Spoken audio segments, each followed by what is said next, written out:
जो civil society के group Rahul ji से जो मिल रहे हैं दोपहर में पर डे 1 घंटे का समय दिया है राहुल जी ने सिविल सोसाइटी आंदोलनकारियों का ग्रुप से, वो आधे घंटे 1 घंटे मिलते हैं। उस ग्रुप का सारा कोऑर्डिनेशन करने की जिम्मेदारी समृद्ध भारत फाउंडेशन की तरफ से मुझे दी गई है। तमिलनाडु से लेकर के अभी केरल तक 14 दिन की यात्रा संपन्न हो चुकी है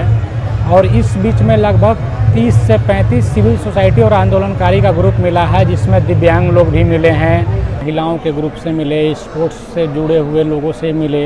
जो कुछ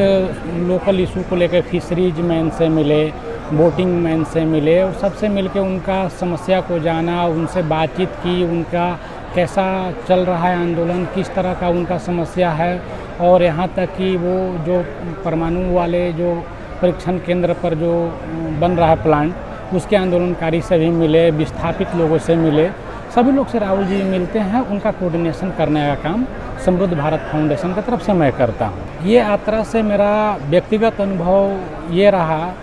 कि ये कांग्रेस के लिए बहुत ज़रूरी यात्रा थी। जो कांग्रेस को बोला जाता था कि एसी में पार्टी रहने लगी है, 124 अखबार रोड में घिरी हुई है, वो अब सड़क पर आए और सड़क पर आने के बाद जन सैलाब उमड़ पड़ा पार्टी के लिए। पार्टी के कार्यकर्ता में उत्साह भर गया। पूरे केरल के गांव-गांव से लोग राहुल जी से मिलने आ रहे हैं और राहुल जी उन लोग से मिल रहे हैं, किसी के घर जा रहे हैं, किसी के साथ बात कर रहे हैं, यहाँ का लोकल इशू को समझ रहे हैं, यहाँ के कांग्रेस के कार्यकर्ताओं से मिल रहे हैं। सभी में पार्टी के प्रति जोश आ गया और संघर्ष के लिए पार्टी बिल्कुल तैयार हो गई। सड़क भारत विविधताओं का देश है और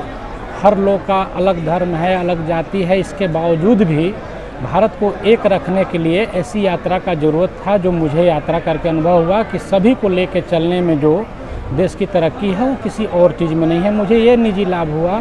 कि अगर इस तरह का यात्रा आप करते हैं तो समझ पाएंगे, लोगों को समझ पाएंगे, राज्य को समझ पाएंगे, वहाँ की संस्कृति को समझ पाएंगे, और इसके बाद लगेगा कि नहीं, भारत को अगर एकजुट रखना है तो सभी को लेकर के चलना होगा, और इसमें आप इस यात्रा से पॉजिटिव एनर्जी के साथ जा सकते हैं आगे के लिए। झारखंड में लगातार भारत जोड़ो यात्रा वहाँ भी अपने स्तर से चल रहे हैं। वहाँ के जो संयोजक हैं सुबोध कांत सहाय जी, पीसीसी प्रेसिडेंट राजेश ठाकुर जी, वहाँ के प्रभारी अविनाश पांडे जी, वहाँ के सीएलपी लीडर आलमगीर आलम जी, वहाँ लगातार हर क्षेत्र में भारत जोड़ो यात्रा अपने स्तर पर चला रहे हैं वो लोग और कर रहे हैं। और वो लोग सभी लोगों से मेरी बात हुई तो बोले कि झारखंड की तरफ से आप हैं, वहाँ लगातार रहिए, और झारखंड में भी भारत जोड़ो यात्रा जो है बहुत सफलतापूर्वक चल रही है, और भविष्य में भी भारत जोड़ो यात्रा का गांव-गांव तक एक कार्यक्रम बनाया जा रहा है झारखंड के लिए, कि हर गांव में भारत जोड़ो यात्रा पहुँचे और हर गांव को लोगों को भारत से जोड़ने की कोशिश की जाए। देश के युवाओं को ये कहना चाहेंगे कि आप किसी भी पार्टी में हो, किसी भी सिविल सोसाइटी में हो, किसी भी राजनीतिक पार्टी में हो, आप इस यात्रा का हिस्सा बने। देश में जो संविधान को कुचलने के लिए एक ताकत जो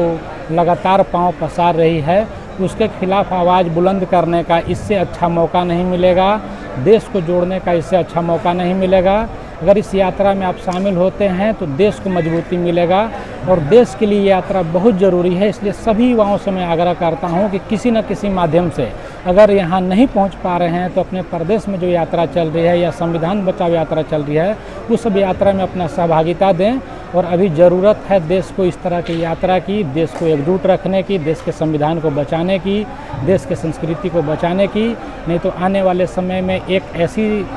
सत्ता चल रही है जो इन सब चीज़ों को कुचलने का लगातार काम करेगी।